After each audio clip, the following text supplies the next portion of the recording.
म्हसवडच्या मोटेवाडीत झालेल्या तृतीयपंथीच्या खुनाने माण तालुक्यात खळबळ। हातावर गोंदलेल्या नावावरून पोलिसांना लागला खुनाचा सुगावा। म्हसवड पोलिसांकडून अवघ्या 6 तासात आरोपी ताब्यात।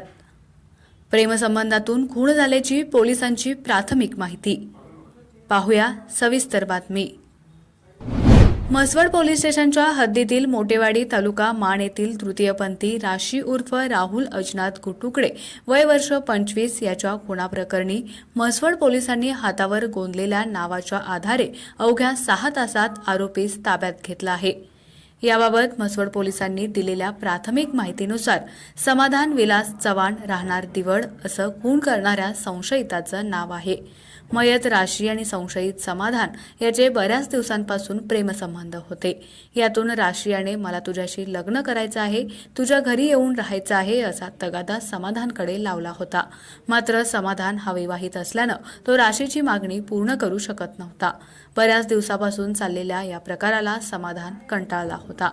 5 दिवसापूर्वी त्याने राशियास म्हसवडमधील मेगा सिटीजवळ सायंकाळी 8च्या सुमारास बोलावून साडीने त्याचा गळा आवळून खून केला।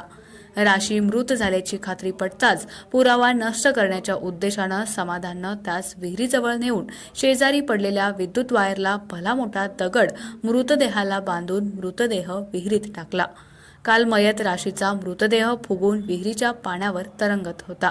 याबाबतची माहिती मिळाल्यावर म्हसवड पोलिसांनी घटनास्थळी धाव घेतली। शरीर पूर्णपणे विद्रूप झाल्यानं त्याची ओळख पटवणं म्हसवड पोलिसांपुढे आव्हान होतं। मात्र पोलिसांच्या नजरेनं हातावर गोंदलेले आई बाबा आणि समाधान हे शब्द हेरले। तांत्रिक माहिती आणि गोपनीय खबरांमार्फत मिळालेल्या माहितीवरून त्यांना राशीची ओळख पटली। त्यानंतर पोलिसांना राशीचे आणि दिवड येथील समाधानाचे प्रेमसंबंध असल्याची माहिती मिळाली।